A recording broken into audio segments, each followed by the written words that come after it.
dos, tres, cuatro, cinco, seis, siete.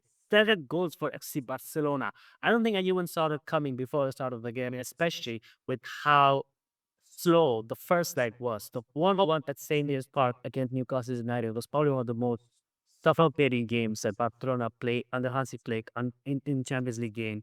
And I don't think even at the halfway point, when the scoreline was 3-2, I mean, on the day, with Lamine Yamal scoring the penalty, I still did not think that Barcelona had the game in the bag. I thought Newcastle were going to come back and they're going to attack. They would go out all guns blazing. They had nothing to live for, nothing to fight for. It was 45 minutes left in the European campaign. Domestically, they're not the, doing the best. And this was their only shot at, redeeming themselves in a way. But I don't know who to talk about, which manager to talk about. Should I talk about Hansi Flick and whatever he did to completely change the mindset of the squad once they came back on the break? Or do I talk about Eddie Howe, who seemed to fail to do anything for his team?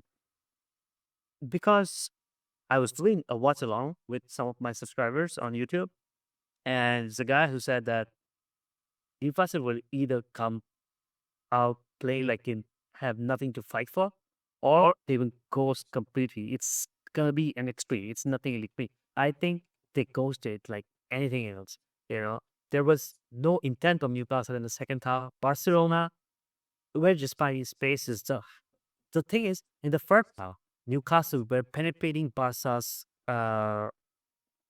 I would say in midfield in a way because Barcelona were playing with a double pivot, right? So it was Marc Bernal and Pedri. And then there was three lines of attacking midfielders, left, right, center, and then there's Lewandowski leading the line.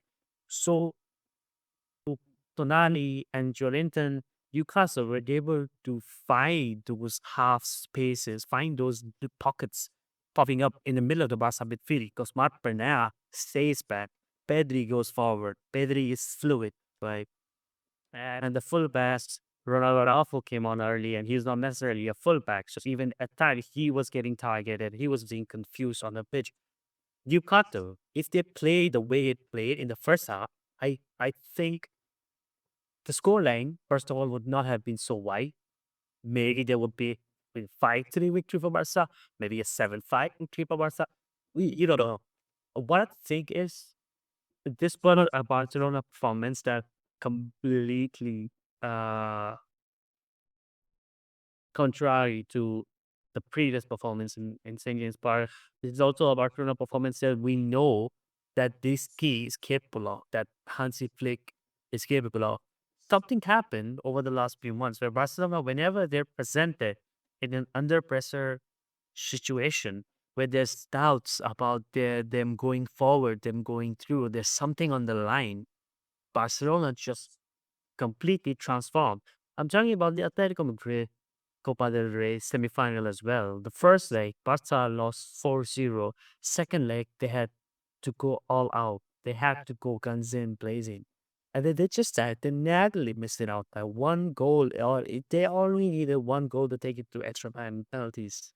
But they ended up scoring three against the Atletico Madrid team that sat back, that did not need to attack, did not want to attack. They had a 4 goal advantage. Why the hell they want to spend their resources attacking when they can just like hold on and lead? Just something that Atletico Madrid is well known for. Simeone is well known for.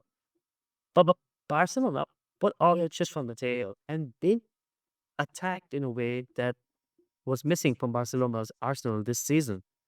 Barcelona and me, their inventory, not the club arsenal. Also, you saw Barca with the 1-1 in first leg, they had to go out all guns blazing because Copa del Rey campaign is over. La Liga is tight. They're 4 points ahead of Real Madrid. One slip up in La Liga, and they might just crumble, right? I think after the loss against Girona, they knew what's on stake because Madrid was creeping in, and Hansi Flick once again instilled that mentality in his players that it's like, okay, we have something on the line to live for now, and we had to be our best. And ever since that, Barca hasn't lost a game in La Liga.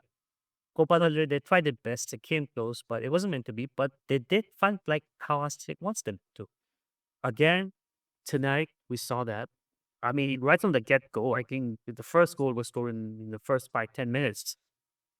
Again, rather than something to fight for. And when that state is so high, no matter what the competition is, Hansi Flick is able to motivate his players in a phenomenal way, in a way that we haven't really seen from a Barcelona manager. Like if you look at Xavi, right, or Ronald Koeman before him, I don't disrespect any of these managers, but this is something that was lacking in a Barca manager for such a long time.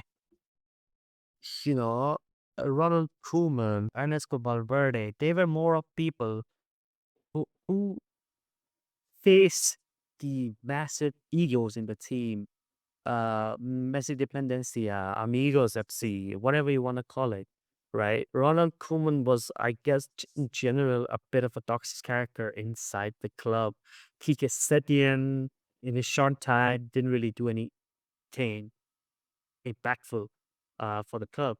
Shadi was well liked by the youth, the young players. Of course, his sector as the club is a legend. He is one of the top three players in the club's history. So, of course, there was that sort of mutual respect, but there wasn't this sort of stakes that Hansi Flick brings to the table. I don't know what he says to his team at halftime that they come out in a way because they don't know what Newcastle's game plan is. Newcastle could ghost, Newcastle could attack all out, but Hansi Flick knew what was Newcastle gonna do. Whatever he said, I would love to be a fly on that wall in that dressing room because whatever Hansi Flick said to his team, right? I want someone to say that to me every morning. Because if he can make miracles happen that same way, I want something to happen to me. Hansi Flick, I would, once you retire in Barcelona, would you like to work for me as my personal motivator? Because I think I need it at this point. I need someone to come and inspire me every day like that. But what else do I say? I think there's everything I have to say has been already said or already see from Barcelona's performance. We don't really have anything to talk about Barca, except for the fact that now they're gonna have another face off against Atletico Madrid, provided that they go through. By the time I'm recording this, Atletico Madrid are one goal down in the second leg. It's halftime. Spurs and the Atleti are playing the one. See, Spurs is 3-5 on aggregate. Athletic don't bottle this.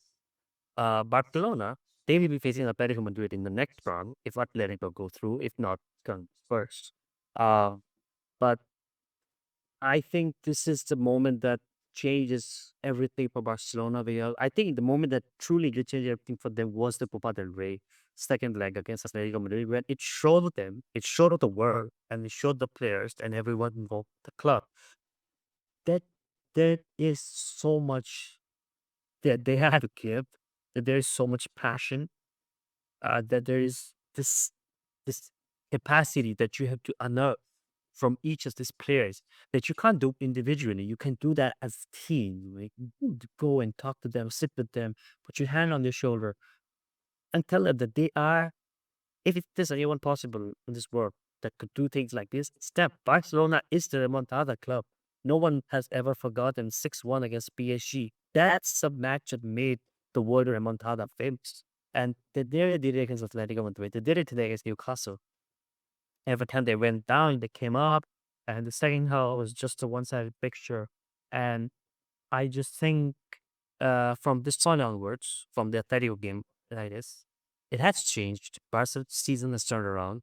I don't think they are going to, and nor should they, slip up in the La Liga or Champions League. The Champions League is only going to get tougher and tougher, but in their defense, they're going to be facing Atletico Madrid, someone that they have shown they can truly take on their chins. This is a team that they could take on, following which they will face either Arsenal or Sporting. Now, Sporting will be the preferred draw for them, but they beat the team like Bodo Glimt. Arsenal and Barca, I don't know what to expect from that if that matchup happens, because Arsenal, it's so easy to call them a set piece team. It's so easy to call them a team with no flair, a team that too, too safe, plays too much by the system. But these are the teams that winning trophies. These are the teams that win games. They beat Real Madrid last season, right? They are on the way to winning the league. They're on the way potentially for a quadruple. They are playing the Czech Carabao Cup final against City 2 days after our record this. So, what do you really think about Barcelona's future chances now? Is that I think they are in the driving seat. I think their season is in their hands. They should not slip in me. Literally, they have a 4 point advantage. The maximum they can afford is one loss in next 10 days or 9 games, or however many games there are remaining. I think it's 10 games you made. Hope Alban is out of contention, so they don't have to worry about the final, which would have been against Real Sociedad. They have qualified, which would have been probably another guaranteed trophy for Hansi Flick, but he didn't make it through. Champions League is the hardest competition in the world. It's not the Premier League, unfortunately, for the PL fanboys. It's not the highest league in the world. It's Champions League. Uh, Barca have the relatively easy end of the bracket. If you look at Atleti, look at Arsenal or Sporting or whoever comes up next, compared the side of the Real Madrid will face, they're going to be facing Bayern in the next round. So Barca, their destiny is in their hands. The Champions League destiny is already within to them. At least until the semifinals, they could really, really pull it, and then they just need to lock in for the semifinals because you had to defeat Atleti over 2 legs in the Champions League. You cannot repeat same mistakes that you did in the Copa del Rey. You have to learn from that. Flick has to learn from that. If you still make the same mistakes, then you don't deserve to win the Champions League final. I think the sponsor best chance, best shot at the Premier League, Champions League title in a long, long time. Last season was so close. That unlucky interfixture took away everything. I don't know what would have happened in the final had they met PSG. There's a good chance it would have been an even com- competition because that Barca team was special. It was on form. It was on song. Was so much untapped potential that we never got to see in the final in the Club World Cup as well. Well, for me, what I would say is if anything happens to Barca season from now onwards, it is solely their responsibility. They cannot blame it on fixture congestion. They cannot blame it on injuries. They cannot blame it on poor luck. La Liga, you're 4 points to everything. You're going to be facing, I think, Atletico Madrid. So you can build your gap further from third and fourth. Atletico Madrid, you will be facing Real Madrid. So you should be hoping for Atletico Madrid to win that game or draw so you can widen your gap. But hey, if you keep winning your games, the La Liga title is yours. So again, it's in your hands. Champions League is the easiest draw you've had until the semifinal in a while. Again, it's yours. You mess it up, don't blame anyone else. I know injuries will probably play a little bit of a part, and that is something could play, Barca could play. And I think it will be fair because Giovanni Garcia and Eric Garcia, both of them got pulled out of the game today against Newcastle. Juan Garcia is out for 2 to 3 weeks, but luckily there's an international break. So he's gonna miss the Rayo Vallecano. There's an international break. Then after that, there's Atletico Madrid in the first leg of the quarterfinal. Eric Garcia, I haven't checked the how serious it is, but I'm thinking it's pretty serious. That would be a big blow. Valde is out. Frankie De Jong is out. Um, Juan Garcia now. Wydrek Setsti is going to be in goal. That's a bit of always a, a shaky profile to have for a Barcelona keeper. He doesn't like the ball at all. He wants to boot it upfield, just something a Barcelona keeper doesn't really normally do. But anyways, I think what I just wanted to say was that 2 out of 3 Spanish teams in the Champions League are through. Atletico Madrid right now are leading by 2 goals, and they should not mess it up. Tomorrow they're Celta, Rayo Vallecano, and they have it Spain. I think all 6 teams go through to their respective next rounds. English teams continue falling. I love to see that. I don't have any beef. I don't have any personal vendetta against English Premier League. I'm a journalist, first of all, so I will never be choosing sides or causing debates like unnecessary. But I am happy for the representation of La Liga, which is getting so much importance. So Real Madrid beating City 5-1, Atletico with the 5-2 first leg victory against Spurs, Newcastle getting beaten 8-3 by Barcelona. La Liga is getting that spotlight only because they're winning by great margins, and I'm loving the fact that it's coming on the head of the English teams. So yeah, with that being said, I think Barcelona should be really proud of themselves for this performance. And from now onwards, everything is in their control. Do they win the La Liga? 100% they should. If they mess it up, it's fault. Do they win the Champions League? To at least semi-final berth should be surefire, I think, for you. You have to be able to beat that Arsenal can be beaten. I know that how difficult it is to break that thing down, but they can beat. Maybe you can just draw 0-0 over 2 legs and beat them on penalties, but they can be beaten. And then the final could be, hey, could be against Real Madrid, big against Bayern, PSG, would be the hardest challenge of their entire season. But it's just the one game. It's the final.